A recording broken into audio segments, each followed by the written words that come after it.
It was really great to see Graham's presentation.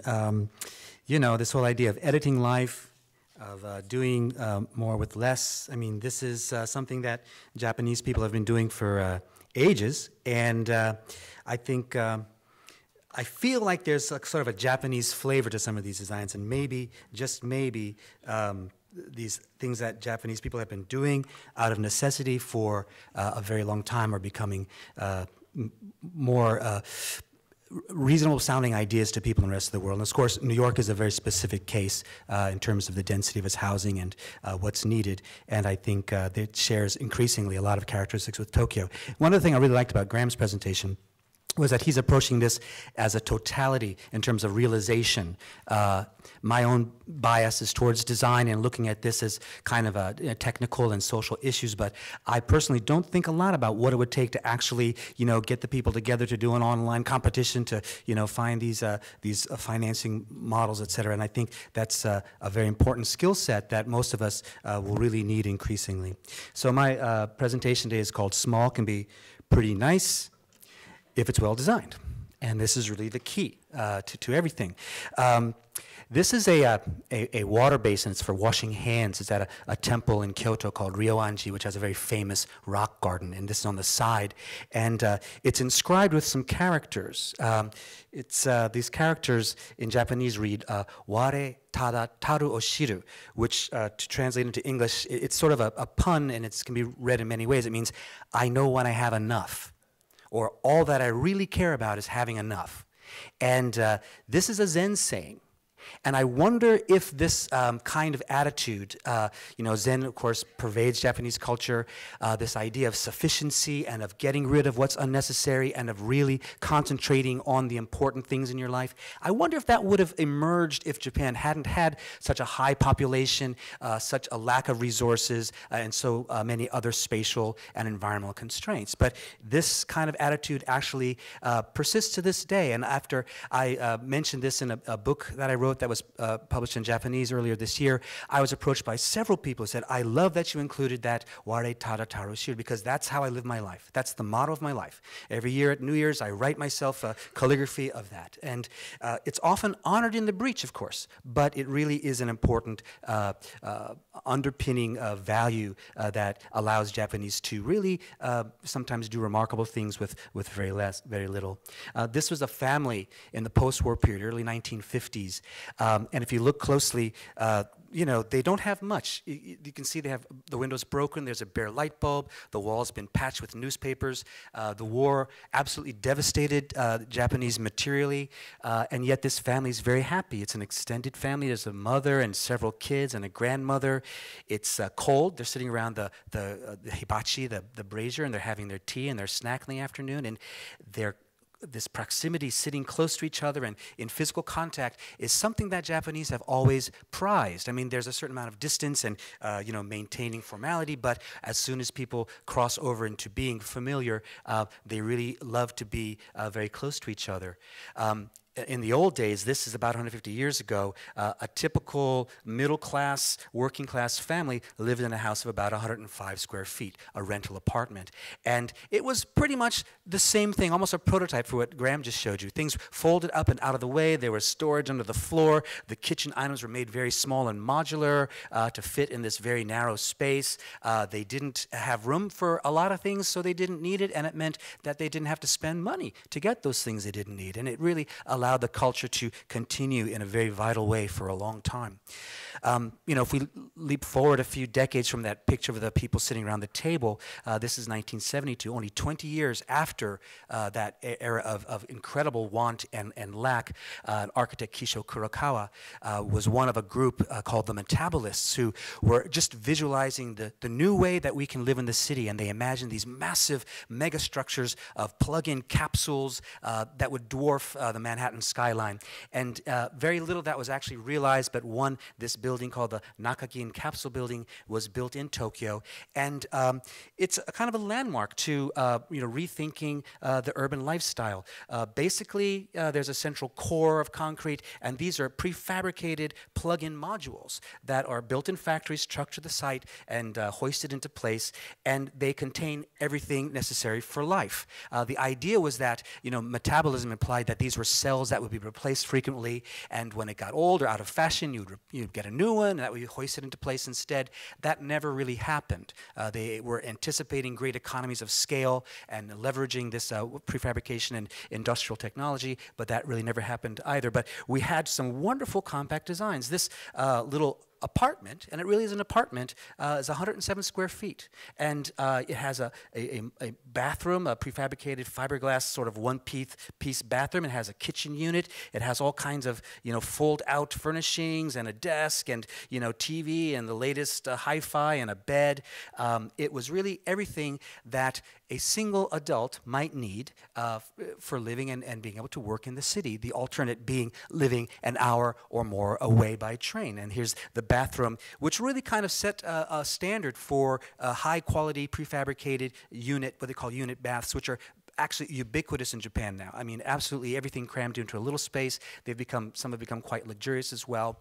And I do want to point out, though, that no matter how carefully or how thoroughly or how well something like this is designed, reality sets in. And, not everything, this design will not suit everyone for a very long time. So, of course, over time, people are living here for a very long time, and their idiosyncrasies and their individuality comes out, and maybe you might say clashes in a design sense with what was there. But I really feel it just is an indication that if we are thinking of these very, very compact units, we have to anticipate and make it possible for people to customize them, to really individualize them, and to imagine what it would be like if someone lives there for 10, 15, or 20 years.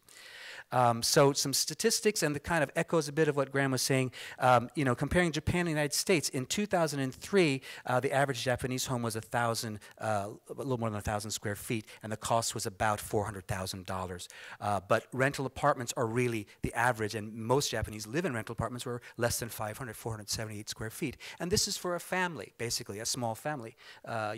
Japanese do not have a very high birth rate, don't have a lot of kids, but a couple and one kid or maybe two kids. And at the same time, the average United States home in 2003 was 2,300, so it's more than twice that size, but only half the cost.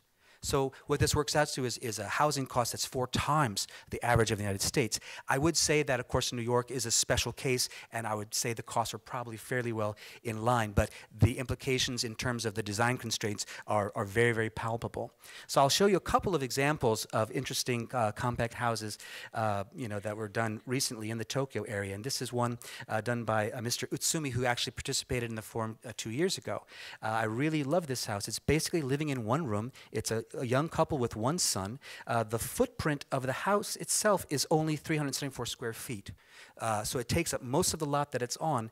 And it's really 2 stories with a mezzanine. Below this floor is a bedroom and a bath and a lot of storage. And the total floor of the house is less than 1,000. But it actually is very comfortable. It allows them to live a very comfortable and very complete life. The exterior is the overall shape of the house is determined by the regulations in terms of sunlight, which are actually very strict in Japan, although a lot of other building codes don't tend to be. And like I said, it's really one room, very open.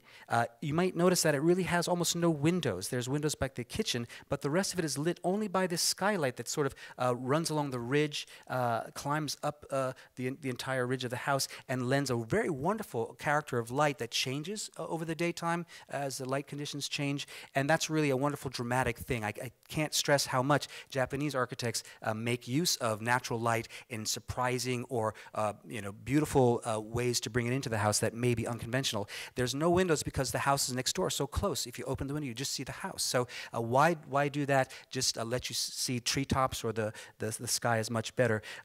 Japan, for instance, has a long tradition of building storage under stairs. There's some beautiful old cabinets which are like boxy sets of drawers, and Mr. Utsumi sort of updated that and made a nice access to storage under the stairs. There's also the tradition I mentioned in that earlier one-room apartment in the old days of storage under the floor. It's so common. Everyone in Japan has storage under their floor somewhere, in their kitchen or somewhere else, because, you know, a lot of things you use in life you don't use all the time. This was one of my favorite parts of it. This couple, they're professionals, and they love to cook. They like to have people over, but there's not a lot of room to make a big kitchen with a lot of counter space. So the architect designed this wonderful pull-out counter that doubles the counter space in the kitchen when they need it. And they can cook, they can prepare a very, very full meal, and when they don't need it, it's out of the way. And this kind of conversion, multi-purpose, multi-use, this is really the norm, I think, in Japan. Architects have become very, very good at finding opportunities for that kind of thing. This is also a single-family home. It's remarkable. It's called ambiflux. Sometimes they do like to give jazzy names to these things. The architect's a man named Akira Yoneda, who incidentally studied at Harvard, but he is, you know, Japanese architect working in that vernacular. And it replaced a two-story shop building that the family had owned. And in Japan, like a lot of places, the tradition was for the shop to be on the ground floor and the dwelling to be in the back and above. And this was no longer, you know, economically viable, so they decided to, you know, go vertical. And this is actually very similar to a lot of Japanese office buildings. They're called pencil buildings because they're so thin. And, you know, it's really because often the property has to be subdivided and subdivided amongst heirs. The tax on inheritance is so high that it really is a very practical way to do things. So what they did is made rental space for shops on the lower two floors, and above that are 3 or 3.5 floors of house. And it means that there's a big atrium, the light comes predominantly in from the top, and when you enter, you feel like you've walked into a science fiction movie. And there's these adorable kids, and you know, everything seems to be floating. You know, just simple things like making this, you know, putting lighting behind this box. Of course, it's attached firmly to the wall, but it feels like it's got a zero gravity generator in it or something like that, and has these stairs that go up.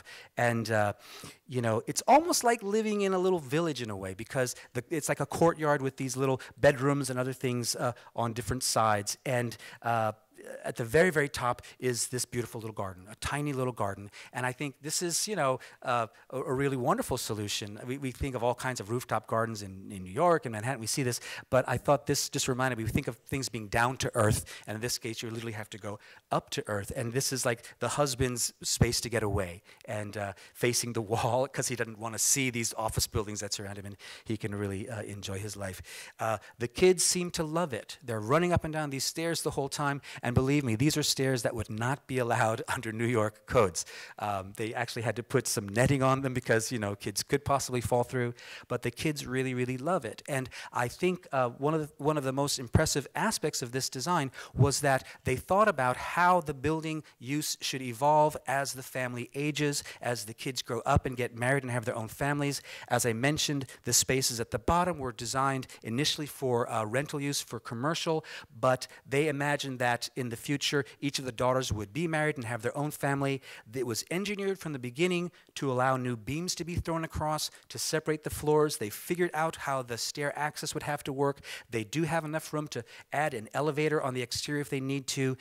This could be one of the daughters' homes, another daughter's home, and a home for the parents here in the future, and even maintaining some rental if necessary. So I felt like a lot of Japanese, you know, are grappling with this problem of, you know, what to do as we age and how will we make it attractive for our kids to continue to live near to us. And I thought this architect and this family worked it out very, very well.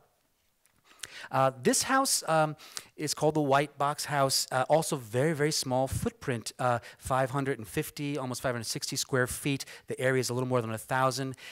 It's basically 2 stories with a usable roof. It's wood frame, and the inside is really delightful. It's very simple. Again, they did not put windows on the side because the houses next door are just a few feet away. They made a big window in the front, and this is the living space. And what you can't really see is that the architect did a false perspective. So these actually, the roof is actually sloping up as it gets to this window, and the walls are sloping out kind of like a theatrical set, so it feels bigger. This is an example of using simple, perceptual psychology, illusions, to, affect how the space feels to you, kind of like that floating cabinet in that first house I showed you, rather the second house. And yeah, Japanese often still live on the floor, and this also makes a big difference in how big your space will feel. Of course, there's a lot of tables and chairs, and people do sleep on beds as opposed to futons quite frequently, but a lot of people still live on the floor, and this is a nice little table that actually moves out of the way and sockets in perfectly over to here, where there's some other cabinets. They can get out of the way when they don't need it. There's a little built-in office unit and the toilets here, and behind this is the kitchen. And you can see there's kind of a nice quality of light filtering in through here, and this actually is coming from a skylight that runs the length of this very narrow kitchen, but it's really full-featured. It's very easy to use. It has ample storage. There's all kinds of pull-out drawers and wagons for everything underneath, and the floor is glass. And the reason is the building is kind of hemmed in on both sides by taller apartment buildings, and it was difficult to get enough natural light in, so they made this skylight on the side of the building that would get the most sunlight, and they bring the natural light through the kitchen, down through the glass floor, to the rooms below. And this is just, to me, it was a wonderfully poetic and also very practical approach. And on the ground floor is a simple bedroom and some storage and the bathroom. So there are so many examples like this in Japan. It really has become the norm. Every Japanese architect has worked in this vein. Many have become absolute specialists in it. Japanese people themselves accept these things as the norm, as sort of their due when they ask a designer to make something for them. The manufacturers, the prefabricated builders are also doing the same thing. And I want to point out that in all of these cases, even though these are very, very small homes, and even taking into account the cultural differences, the quality of life that these people are able to live is actually very high. In some cases, for instance, the capsule building or the one-room apartment, a very tiny one, they work because so many aspects of life, so many functions are offloaded. They'll entertain out at a cafe or at a restaurant. They will get their laundry done at the laundry down the street.